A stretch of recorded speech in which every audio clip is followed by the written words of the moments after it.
మరి ఈ రోజు గడిచిన 5 సంవత్సరాల్లో ఎన్నో ఆశలతో మన సర్పంచ్ అవ్వాలి, ఈ గ్రామాన్ని అభివృద్ధి చేయాలని ఆలోచన చేసినటువంటి రాజకీయ నాయకులు అన్ని చోట్ల కూడా అన్ని గ్రామాల్లో కూడా చేసినప్పుడు కూడా సర్పంచుల్ని దిష్టి బొమ్మలుగా నిలబెట్టి ఈ ప్రభుత్వం ప్రజాస్వామ్యాన్ని కూలీ చేసి పల్లెల అభివృద్ధికి నోచుకోకుండా పల్లెటూరులో ఉన్న డబ్బులు ఏదైతే పంచాయతీలో ఉన్న డబ్బులు కూడా లాక్కున్నటువంటి ప్రభుత్వం గత 5 సంవత్సరాలు చూసాం. మరి ఆ రోజు 2014 నుంచి 19 వరకు ఒక స్వర్ణయుగంగా చెప్పాలి. ఈ ప్రాంతాల్లో ఎక్కడ కూడా కాలు పెట్టిన మట్టెట్టుకోకుండా చేసినటువంటి ఆ రోజు మల్లుపూడి బాబురాజు గారు, మల్లుపూడి కృష్ణమోహన్ గారు, ఇక్కడ కూడా ఆయన మన మధ్య లేకపోయినప్పుడు కూడా ఒక మంచి చేసిన వ్యక్తి పేరు చెప్పుకోవాలన్న ఆలోచన మనకు ఉండాలి ఖచ్చితంగా. ఎందుకంటే ఏదైనా మన మ్యాచింగ్ గ్రాంట్ కావాలంటే ఖచ్చితంగా ఇమీడియట్ గా కృష్ణమోహన్ గారు నేనున్నాను, పెన్షన్ కొంత డబ్బు ఇస్తానని చెప్పి మరి చెప్పిన వ్యక్తి ఆయన. అలాగే ఈ గ్రామానికి ఎక్కువ నిధులు తీసుకొచ్చి ఈ గ్రామాన్ని ఆ రోజులు అభివృద్ధి చేయడం జరిగింది. మరి ఆ తర్వాత 2019 నుంచి 24 వరకు ఈ రోజు వరకు చూసాం. మరి సర్పంచ్ గారు కూడా ఉన్నారు, ఆయన తప్పేం కాకపోవచ్చు. ఎందుకంటే ప్రభుత్వ విధానం అలా ఉంది. ప్రజాస్వామ్యాన్ని పల్లెటూరులో కూలీ చేసిందని మీరు చెప్పండి. గడిచిన 14 నుంచి 19 వరకు మరి మన ప్రతి రైతుకి అడిగిన వాళ్ళకి ట్రాక్టర్లు ఇచ్చాం, డ్రిప్ ఇరిగేషన్ సబ్సిడీలు ఇచ్చాం, వ్యవసాయ పనిముట్లు ఇచ్చాం. మరి రైతుకి కావాలనుకుంటే వరికోత యంత్రాలు కూడా మనం మండలానికి 1-2 కూడా ఇవ్వడం జరిగింది. అలాంటి ప్రభుత్వాన్ని తీసుకొచ్చే పల్లెటూరులో డ్రైన్ కూడా తవ్వకుండా, ఒక రోడ్డు కూడా వేయకుండా, కనీసం కరెంటు బిల్లులు కూడా కట్టలేనటువంటి పరిస్థితి తీసుకొచ్చిన వ్యక్తి జగన్మోహన్ రెడ్డి కాదు. మీరు అర్థం చేసుకోండి. మళ్ళీ మీరు కూటమి ప్రభుత్వాన్ని ఎన్నుకున్న 3 నెలల నుంచి ఈ పల్లెటూరులు మళ్ళీ ఎలాగా ప్రజాస్వామ్యాన్ని బతికించాలి, ఈ పల్లెటూరులో ఏ రకంగా మనం పని చేయాలి, రైతులకు ఏ రకంగా మేలు చేయాలి అని ఆలోచన చేసి ప్రభుత్వాన్ని మనం ఎన్నుకున్నాం.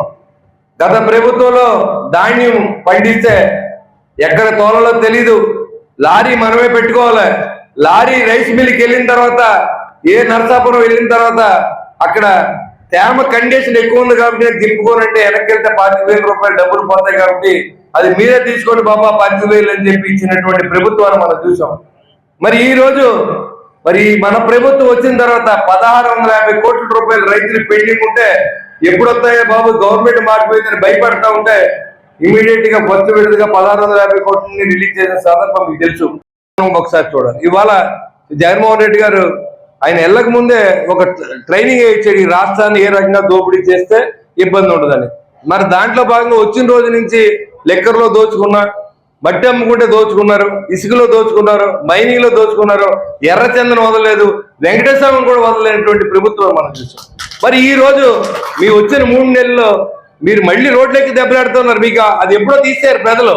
ఎప్పుడైతే మీరు 150 వచ్చినప్పుడు విర్రవీగిపోయి ఎదర మనుషులు బతకనే ఉండదు, ఆ రోజే మీరు అయిపోయింది, ఆ రోజే కొలాప్స్ అయిపోయింది మీ పార్టీ. ఈ రోజు మళ్ళీ బయటకు వచ్చి సిగ్గు లేకుండా మాట్లాడతాం. రోజా కానీ, మరి ఇక్కడ ఉన్న కొడాల నాని కానీ, లేకపోతే పేరు నాని పనికి మల్లుడు కానీ, వీళ్ళందరూ మళ్ళీ రోడ్లు ఎక్కి మాట్లాడుతున్నా మీకు సిగ్గు లేదంటారా బాబు అడుగుతాను. ఈ రాష్ట్రాన్ని దోచి వదిలేశారు, నిరుపేద బతకలేని పరిస్థితి తీసుకొచ్చారు. మీరేదో 10,000 15,000 అమ్మఒడిని వేసి సాయంత్రం అయ్యేటప్పటికి లెక్కర్లోనే డబ్బులు దోచుకున్న పరిస్థితి రాష్ట్ర ప్రజలు కనిపెట్టారు. అదంతా మీ ఖజానా పోతా ఉందని చెప్పి మీకు బుద్ధి చెప్పి 151కి మధ్యలో 5 తీసి 11 ఇచ్చినా ఇంకా మీకు బుద్ధి లేదు. రాబోయే రోజుల్లో పక్క ఓటు కూడా తీసి ఓటుతో ఉండిపోతారేమో, జగన్మోహన్ రెడ్డి గారు ఎక్కుతాడేమో అని చెప్పి నేను ఆలోచన చేస్తా ఉన్నా. ఇంకా సిగ్గు లేకుండా రోడ్డు ఎక్కండి. మీరు ఎంత దోపిడీ చేశారో సమాధానం చెప్పగలరా? ఇక్కడ ఉన్నటువంటి కొట్టు సత్యనారాయణ మీరు రోడ్లేసి గెలిపించారు, ఆయన చెప్పిన సర్పంచులు గెలిపించారు, ఎంపీటీసీలు గెలిపించారు. మీరు గెలిపించిన సర్పంచులతో మీ గ్రామాల్లో ఏం అభివృద్ధి చేశారో చెప్పవలసిందే నేను అడుగుతా ఉన్నా.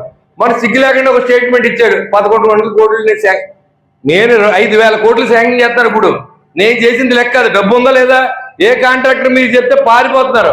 మీరు అడిగి డబ్బులకు కానీ దీనికి కానీ మేము వాళ్ళందరినీ బతిమాలుకుని డబ్బులు ఇచ్చి బాధ్యత మాదని పనులు మొదలు పెట్టించాం. గడిచిన 3 నెలల్లో దాదాపుగా 12-13 కోట్ల రూపాయలు శంకుస్థాపన చేసాం. ఏ విలేజ్కి వెళ్తాక రోడ్డు లేదు, అన్ని చోట్ల ధ్వంసం అయిపోయినాయి. మాధవరం వెళ్తాక రోడ్డు లేదు, మేనూరు వెళ్తాక రోడ్డు లేదు, అవన్నీ ఎందుకు తణుకు వెళ్తాక రోడ్డు లేదు, తాడేపూడి సెంటర్ నుంచి బాలంపూడి వెళ్తాక రోడ్డు లేదు. ఇంకా చూసుకుంటే వెప్పర్ గ్రామం అసలు వెళ్ళాలంటే అది ఒక దీవిలా తయారు చేసాం. ఇంకా మీరు వచ్చి నేను ఉప ముఖ్యమంత్రిని, నేను మళ్ళీ నాకు ఓటేయండి, ఏమైనా బ్యాలెన్స్ ఉంటే పట్టుకుపోతాం ఈసారి, ఇప్పుడు బట్టలు ఉన్నా అవి కూడా లేకుండా చేస్తాను, రోడ్ల మీద తిరిగితే ఇంకేసినోడు ఒకసారి ఆలోచన చేయండి. ఈ పార్టీకి మనం అసలు ఓటు వేయించలేదా, దీన్ని బ్యాన్ చేయాలని కూడా ఆలోచన చేయవలసిన అవసరం మన ముందు ఉంది. ఎందుకంటే జరిగిన లూటీలో లిక్కర్లో లూటీ చేసింది. వాళ్ళు వెంకటరామరెడ్డి చూస్తే పారిపోయాడు, మొత్తం అక్కడి నుంచి కనపడకుండా పోయాడు, ఎక్కడికో గనుల శాఖ మంత్రి వెళ్ళిపోయాడు. ఎక్కడ ఎవరు లిక్కర్లో ఉన్నాడు, లిక్కర్ ఐఏఎస్ అధికారులన్నా జైల్లోకి పోతా ఉన్నారు. మీరు చెప్పిన పనులు మీ నాన్న చెప్పినప్పుడు ఒకసారి వెళ్ళిపోయారు. మరి తండ్రి బాటలో పురుగు పుచ్చుకున్నటువంటి వ్యక్తి జగన్మోహన్ రెడ్డి ఇతను చెప్తే కొంతమంది వెళ్ళిపోయారు. కాబట్టి ఆలోచన చేయండి. మంచి ప్రభుత్వం ఎన్నుకున్నారు, సమయాన్ని ఉండే ఖచ్చితంగా అభివృద్ధి చేసి చూపిస్తాం. వచ్చే 2-3 సంవత్సరాల్లో మొత్తం అన్ని పనులు గ్రామాల్లో చేసే విధంగా, ఏదైతే ఎస్టీ సోదరులకి ఎస్టీ సప్లై నిధులు కూడా లాగేస్తారు, ఆ ఎస్టీ ప్రాంతాల్లో మురుక్కుపాలుగా తయారైంది, వాళ్ళందరూ కూడా న్యాయం చేసే విధంగా ఏదైతే ఎస్టీ సప్లైలో వచ్చే నిధులన్నీ కూడా ఆ ప్రాంతానికి వాడతామని కూడా వాగ్దానం చేస్తాం. తీసుకున్నారనే విషయాన్ని మీకు గుర్తు చేస్తూ ఉన్నా. ఇవాళ పవన్ కళ్యాణ్ గారు పంచాయతీరాజ్ వ్యవస్థలో ఉన్నారు. అన్ని గ్రామాల్లో 13,300 గ్రామాల్లో ఒకేసారి మీటింగ్ పెట్టి అన్ని గ్రామాల్లో ఆ గ్రామానికి పార్టీలతో సంబంధం లేదు, ఏం చేస్తే మన గ్రామ అభివృద్ధి చెందుతుంది దానికి ఎస్టిమేషన్ వేసి పంపించమని అది తీసుకుని దీన్ని 3 సంవత్సరాలు ప్రణాళిక పెట్టుకుని లాస్ట్ ఇయర్ ఫ్రీగా వదిలేసి 3 సంవత్సరాల్లో కూడా అన్ని గ్రామాలు అభివృద్ధి చేసే బాధ్యతని ఈ పంచాయతీరాజ్ తీసుకుందని దానికి సందేహం లేదని కూడా మీకు తెలియజేస్తా ఉన్నా.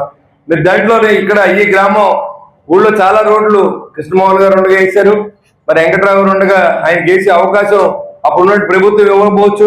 ఇప్పుడు మీరు ఏ పార్టీలో ఉన్నప్పుడు కూడా ఇక్కడ ప్రజలు ముఖ్యం కాబట్టి ఖచ్చితంగా ఈ ఊరికి రావాల్సిన నిధుల్ని ఎలాంటి ఇబ్బంది ఉండదు. మీరు ప్రజలకి అనుకూలంగా ఉండండి, మేము మీ అందరికి అనుకూలంగా ఉంటారని కూడా నేను తెలియజేస్తా ఉన్నా. తప్పనిసరిగా మీరంతా పల్లెటూరులో మీరంతా వర్గ విభేదాలు లేకుండా, మీరు కుల విభేదాలు లేకుండా అందరూ కలిసి ఉండి పార్టీలు అన్ని కలిసి నడపాల్సిన బాధ్యత మన మీద ఉంది. కాబట్టి మనంతా కూడా అభివృద్ధికి పాటుపడదాం, కక్ష సాధింపులు కాదు. ఈ గ్రామం ఏం నష్టపోయింది 5 సంవత్సరాల్లో, ఈ నష్టాన్ని తెచ్చి బాధ్యతని కూటమి ప్రభుత్వం తీసుకుందని కూడా మీకు తెలియజేస్తా ఉన్నా. మరి ఈ రోజు చూసుకుంటే మరి రాష్ట్ర ప్రభుత్వంలో ఏదైతే ఇవ్వలేదు అన్ని కూడా మనం ఇవ్వడం, కానీ ఇవాళ 2014 నుంచి 19 వరకు ఉన్నటువంటి ఇళ్లకి మనం ₹1 వేసి అకౌంట్ లో ఓపెన్ చేసి కొంతమందికి 50,000 వేసాం, మిగతా డబ్బులు రాలేదు. ప్రభుత్వం ఆ రోజు ఓటమి పాలైంది. కానీ చంద్రబాబు నాయుడు గారికి మొన్న మేము చెప్పాం, అయ్యా చాలా మంది ఇబ్బంది పడుతూ ఉన్నారు, నాతో పాటు ఎమ్మెల్యేలు అంతా వెళ్ళి చాలా మంది ఇబ్బంది పడుతూ ఉన్నారు, అప్పులు చేసి ఇల్లు కట్టుకున్నారు, వడ్డీలు కడుతూ ఉన్నారంటే ఇమీడియట్ గా మనకు 3.5 కోట్ల రూపాయలని ఇక్కడ 1750 రైతులకి మరి ఇక్కడ ఇవ్వడం జరిగింది. అలా లబ్ధిదారులందరిలో కూడా అకౌంట్ లో కొట్టి బాధ్యతని హౌసింగ్ డిపార్ట్మెంట్ తీసుకుంది. ఖచ్చితంగా మీకు అందరికి వస్తాయి. ఎవరన్నా ఆ రోజు అకౌంట్ ఓపెన్ అయ్యి మీకు డబ్బులు మిస్ అయితే ఇక్కడ ఉన్నటువంటి మీ ప్రెసిడెంట్ గారిని, అదేవిధంగా ఇక్కడ మా తెలుగుదేశం పార్టీ ప్రెసిడెంట్ గారిని కానీ, జనసేన పార్టీకి కానీ, కూటమి అభ్యర్థులు ఎవరినైనా మీరు అడగండి, వారి సహాయంతో మీరు దాన్ని మీ డబ్బు మీకు ఖాతాలోకి వచ్చి బాధ్యత కూడా మేము తీసుకుంటామని కూడా మీకు తెలియజేస్తా ఉన్నారు. మరి జలజీవన్ మిషన్ లో ఇవాళ 20 లక్షల రూపాయలతో మరి పైపులు లేని ఇంటికి కేంద్ర ప్రభుత్వ సహకారంతో మరి మన అందరూ కూడా అన్ని ఇళ్ళకి ట్యాపులు వేసి బాధ్యత తీసుకుంది ప్రభుత్వం. మరి అన్నింటి చోట్ల కూడా ట్యాపులు వేసి దానికి 20 లక్షల రూపాయలు శాంక్షన్ అయింది, దాన్ని కూడా ఇవాళ మనం ముహూర్తం చేసుకున్నాం. అంతేకాకుండా ఈ గ్రామం నుంచి బయటికి వెళ్తాక రోడ్లు లేవంటే దాదాపు 65 లక్షల రూపాయలతో మరి ఆ రోడ్డును కూడా మనం ఇవాళ శంకుస్థాపన చేసుకున్నాం. రానున్న రోజుల్లో ఈ గ్రామంలో ఇది ఏమీ లేదు, అన్ని ఖచ్చితంగా ఇవ్వాలనే ఆలోచనతో మనం పనిచేద్దాం. పేదలకు ఇళ్ల స్థలాలు ఆ రోజు ఇస్తానని చెప్పడం జరిగింది. ఖచ్చితంగా దానికి మరి రాబోయే రోజుల్లో కొంత సమయాన్ని ఉండే ఖచ్చితంగా వాళ్ళందరూ కూడా ఇళ్ల స్థలాలు ఇచ్చి బాధ్యత కూడా మేము తీసుకోవడానికి కూడా మీకు తెలియజేస్తా ఉన్నా. ఈ గ్రామంలో ఉన్న అప్పుడు పెద్దలు మన పాదయాత్రకి వెళ్ళినప్పుడు ఆ రోజు పేదలు మనల్ని అడిగారు, అయ్యా మాకు ఇళ్ల స్థలాలు లేవు, ఇళ్ల స్థలాలు ఇవ్వమని అడిగారు. ఇక్కడ ప్రభుత్వం దాంట్లో భాగంగా కూడా మరి అన్ని చోట్ల కూడా ఇళ్ల స్థలాలు ఇచ్చి బాధ్యతను మళ్ళీ చంద్రబాబు నాయుడు గారు తీసుకున్నారు. ఆ జీవో రాగానే మనం అది కూడా చేద్దామని కూడా మీ అందరికీ తెలియజేసుకుంటా ఉన్నా. మరి ఈ ప్రభుత్వంలో మంచి ప్రభుత్వాన్ని ఎన్నుకుంటే మంచి ఫలితాలు వస్తాయి. మీ స్కాలర్షిప్ మీ బాబు డబ్బులు ఇచ్చామంటే ఏమన్నా ఇవన్నీ కూడా కేంద్ర ప్రభుత్వం బియ్యం ఇచ్చింది, అది నువ్వు ఇస్తున్నావు ఇక్కడ. అదేదో మీరు ఇచ్చినట్టు మేము బియ్యం ఇచ్చాం, బియ్యం సంచో ఫోటో మనం అది తీసుకోవాల్సిన అవసరంలా. మీరు ఏదైతే ప్రభుత్వ డబ్బు చెప్పకుండా ఈ రోజు శ్రీనివాసరావు గారికి గెలిపించాం బీజేపీ తరఫున, అయ్యి బాబా వాళ్ళు వస్తే ఎవరిని బద్దనే అన్నారు, ఏమవుతుంది? మీరు గెలిపించారు, ఆయన మన ప్రాంతానికి ₹1 కోటి నిధులు శాంక్షన్ చేశారు. ఇంకా 3 ఏళ్ళు అవ్వలేదు, వచ్చే 5 సంవత్సరాలు 5 నుంచి 10 కోట్లు తీసుకొస్తాం, సెంట్రల్ గవర్నమెంట్ ప్రాజెక్టులు తీసుకొస్తాం. ఇది దీనికోసం చంద్రబాబు గారు అందరినీ కలపాలి, అందరూ కలిసి పోటీ చేసి ఈ ఆంధ్ర రాష్ట్రం 5 సంవత్సరాలు వెనుకబాటుని ఈ 5 సంవత్సరాల్లో మనం దాన్ని ఎదురు తీసుకెళ్లాలని పనిచేస్తున్నటువంటి ప్రభుత్వాన్ని మనం ఎన్నుకున్నాం. కాబట్టి రాబోయే రోజుల్లో రైతులు మంచి జరగాలి, పల్లెటూర్లు మంచి జరగాలి, ఆంధ్ర రాష్ట్ర ప్రజలందరూ బాగుండాలి, ఆంధ్ర రాష్ట్ర సుభిక్షంగా ఉండాలి, వ్యాపారం జరగాలనే విధంగా మరి మన ప్రభుత్వం పనిచేస్తా ఉంది. దానికి మీ మద్దతు సహకారం అడగడానికి 100 రోజుల ఈ దీంట్లో ఏంటి, ఎవరన్నా మనోభావాలు ఎలా ఉన్నాయి, ఏ రకంగా వాళ్ళు ఏం సలహా ఇస్తారో వాళ్ళ మధ్యలో ఉండండి. మీరు మా దగ్గర కాదు కనపడతాం, అధికారులు కానీ మరి మమ్మల్ని కానీ ఎక్కడా కూడా మీరు చూశారు. మొన్న ఏదైతే విజయవాడ నగరానికి వరదలు వచ్చినాయి, పవన్ కళ్యాణ్ గారు కానీ చంద్రబాబు నాయుడు గారు కానీ ఎలా క్లియర్ చేయాలి, దాని నుంచి ఎలా బయటపడాలన్న ఆలోచనతో 10 రోజుల పాటు అక్కడ బస్సులో పడుకుని ముఖ్యమంత్రిగా చేసిన వ్యక్తి చంద్రబాబు నాయుడు.